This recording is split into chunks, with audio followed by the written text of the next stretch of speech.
Bismillahirrahmanirrahim. Assalamualaikum warahmatullahi wabarakatuh. Kami dari kelompok 4 dengan anggota kelompok.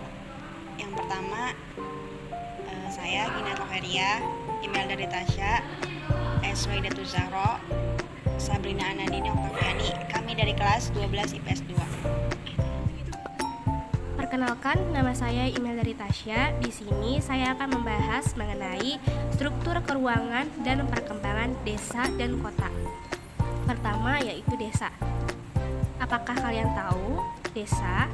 Jadi, menurut UU nomor 5 tahun 1979, desa adalah suatu wilayah yang ditempati oleh sejumlah penduduk sebagai kesatuan masyarakat, termasuk di dalamnya kesatuan masyarakat dan hukum yang mempunyai organisasi pemerintahan terendah langsung di bawah camat dan berhak menyelenggarakan rumah tangganya sendiri dalam ikatan NKRI.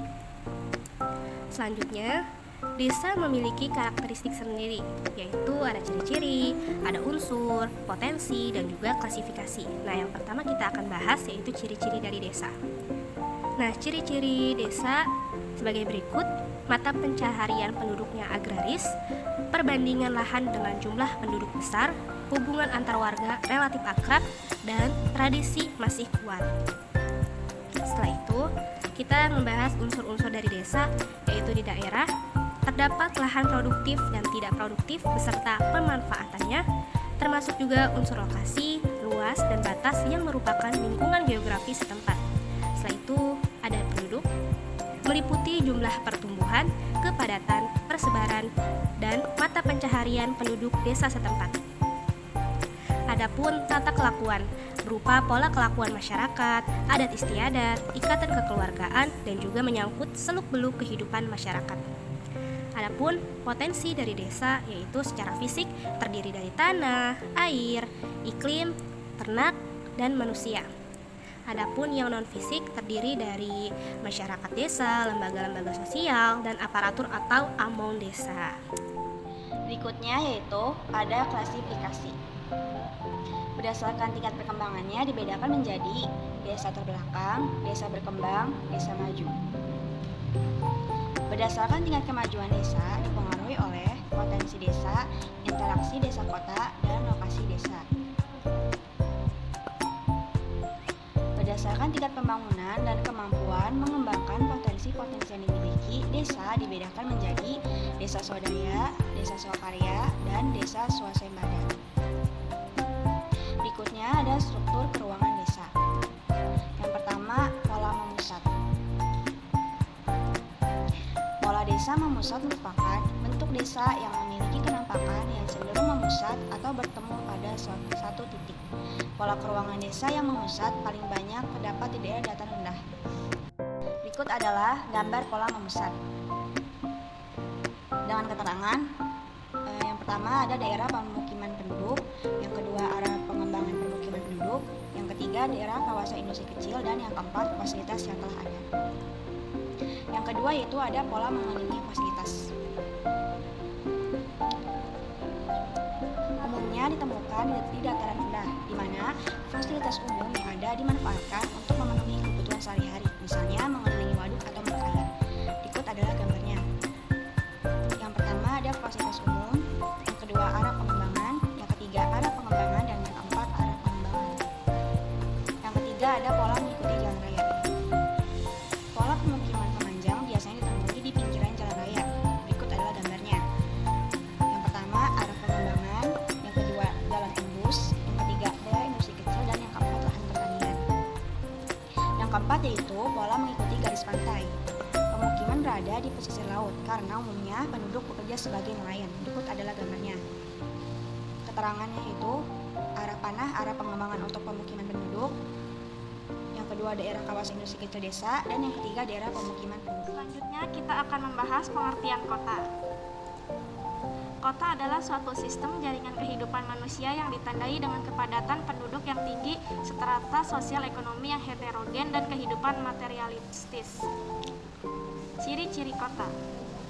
Untuk menentukan apakah suatu wilayah kota atau tidak digunakan indikator atau ciri sebagai berikut, yaitu ada pasar dan pertokoan, tempat-tempat parkir, tempat rekreasi, dan olahraga. Struktur keuangan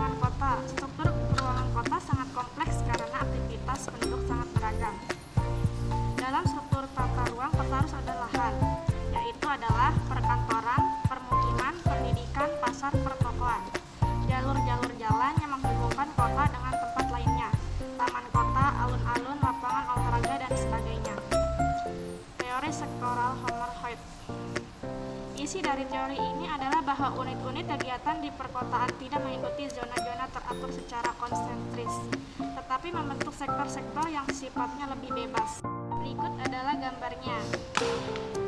Teori konsentris Ernest Walburgas. Menurut Ernest Walburgas dalam Introduction to the Science of Social 1921, manusia punya kecenderungan alamiah untuk berada sedekat mungkin dengan pusat kota. Untuk mewujudkan itu dikembangkan kota berbentuk konsentrik dengan pusat kota sebagai intinya.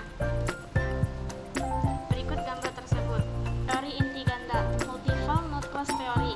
Teori inti ganda adalah model ekologi kota yang dibuat oleh Countee Harris dan Edward Woolman pada tahun 1945 dalam artikel berjudul The Nature of Cities. Teori ini dibuat berdasarkan fakta bahwa ada kota-kota modern yang memiliki pusat bisnis, daerah industri, dan pemukiman sendiri. Berikut gambar tersebut. C. Interaksi wilayah desa dan kota. Kekuatan interaksi antara wilayah dapat dianalisis dengan menggunakan teori gravitasi dan Rayleigh. Kekuatan interaksi antara wilayah dapat ditentukan dengan memperhatikan jumlah penduduk dan jarak antara wilayah tersebut.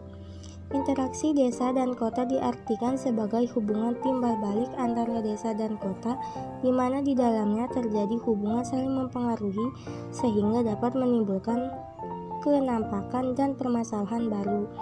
Gejala-gejala sosial baik yang terjadi secara langsung maupun tidak langsung.